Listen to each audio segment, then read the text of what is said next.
Perspective. Norman Finkelstein tweeted out Ben Shapiro's final solution. This is true. Ben Shapiro wrote this. So there's a link right here to this article he wrote, I think back in 2013, or I don't know when, maybe 2015. So I did go and read it. And he does say what Norman Finkelstein says he says. And here's what Norman Finkelstein says he said. He said, this is what Ben Shapiro said. If you believe that the Jewish state has a right to exist, then you must allow Israel to transfer the Palestinians and the Israeli Arabs from Judea, Samaria, Gaza, and Israel proper.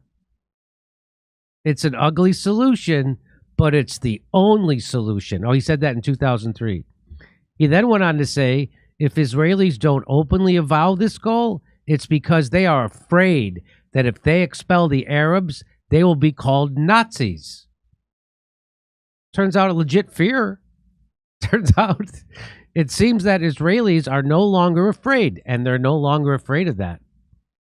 Indeed, senior Israeli officials have called for wiping out Amalek and making Gaza uninhabitable. Is it okay, Mr. Shapiro, to now call them Nazis? That's real. That he really did write that. He really did say that. And it's kind of a twist. Here's Ben Shapiro's final solution. That's kind of a great turn of phrase by Norman Finkelstein. And I wonder what his nationality is or his ethnicity. Anyway, let me bring in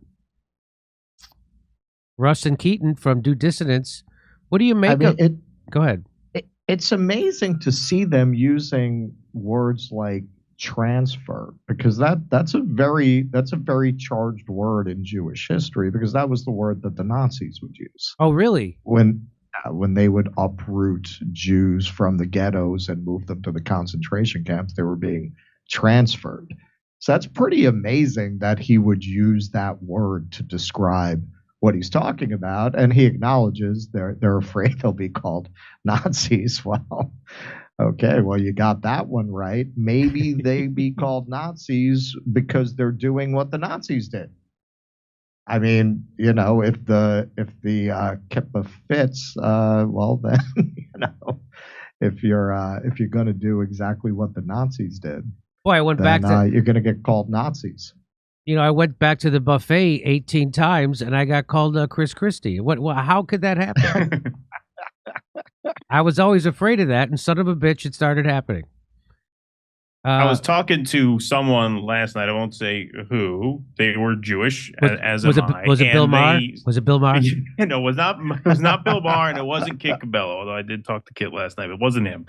No, I was talking to someone last night, and they were talking about, because they were a psychology major in school, and they said one of the things that they studied in psychology was this phenomenon where if people feel like they are viewed a certain way, they will act in ways that make them viewed that way. And he brought this up with regards to Jews. Jews see themselves as chosen people who have been persecuted throughout their history, and that everybody is just out to get them. And that has led the Jewish state, certainly, to act in a way that turns the world on them, right? And this is a perfect example of that. Like, the fact that Shapiro can write that with no self-awareness whatsoever, to go as far as Russell just said, to actually use a charged word like transfer. This is exactly that psychological thing where when you feel as if the world is out to get you, you will act in a way that turns the world into your opposition. And that's what Israel has done here. They have really manifested that. I mean, maybe that sounds a little Marianne Williamson for people, but it's true. It's true. I think you're referring to the Stanford prison experiment. Right. Yeah. I mean, it really is wild. It really is wild how he could say a thing like that and not even contemplate the irony that's just staring him right in the face. Well, I think that's also because a lot of our behavior is defined by the feedback we get. And if you are simply just allowed to do whatever you want for 75 years without any pushback, not only without any pushback, but being celebrated while committing these atrocities as heroic defenders of civilization, you're just going to become that arrogant and blind because you're not getting any pushback. You put somebody where our sense of reality and identity is so dependent on interaction. You put somebody in a sensory deprivation tank for a few days, their personality completely breaks down. But their rationale for this, like when they do this, their rationale for any opposition is, well, the world just hates us. Everybody just hates us. Right. Sure. So, don't be afraid. I know a lot of Israelis are going to be afraid to embrace this final solution because they're afraid they're going to be called Nazis. Well, if they're called Nazis, it's just because the world is out to get us. Right. That's the only possible explanation. And because they feel that way, what happens? They act in a way that turns the world against them. And now the world is out to get you. You could only go that far with no pushback for 75 years. Well, yeah, because nobody ever told you to shut up. Nobody ever told you you're going to. I just saw. I was scrolling through. I think it's Showtime.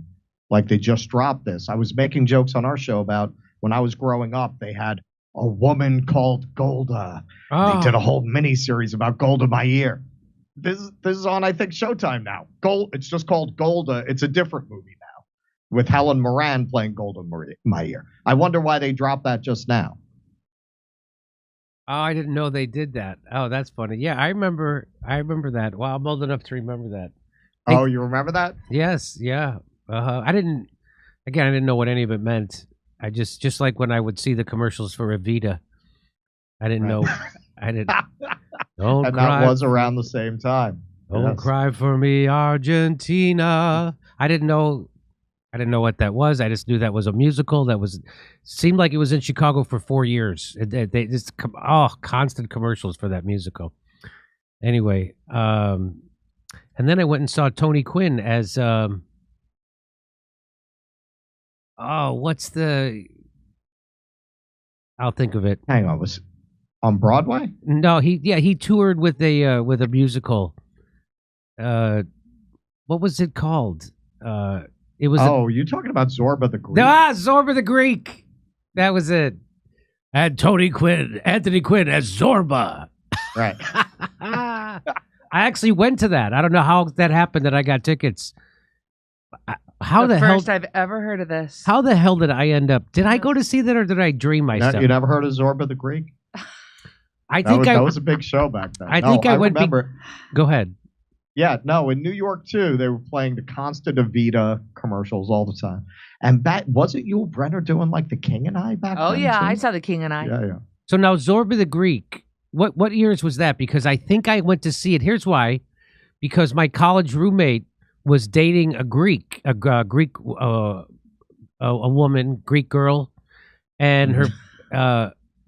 I don't know why I'm struggling with the terms. What's the a Greekian? Are you still allowed to say that? Greek girl? Aggression? Is that how they say it?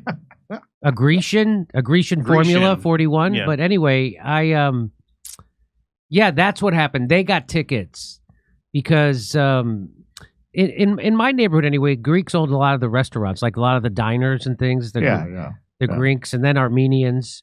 And they owned a lot of the and so he owned a diner, and they were very into being Greeks, right? You'd go to their house, they had Greek soap and Greek this and Greek that, and they were very into being Greek, which was a different experience for me. And that's how I ended up going to see Zorba the Greek, because they got tickets. That's why I went. Come see us do a live stand-up show. We'll be in Venice, California, Palmdale, California, Omaha, Des Moines, Milwaukee, Lansing, Bend, Oregon, Portland, Oregon, Seattle, Washington, Boston, Massachusetts, and we're going to Europe. Do you live in Europe? We're going to be there. Go to jimmydore.com for a link for all those tickets.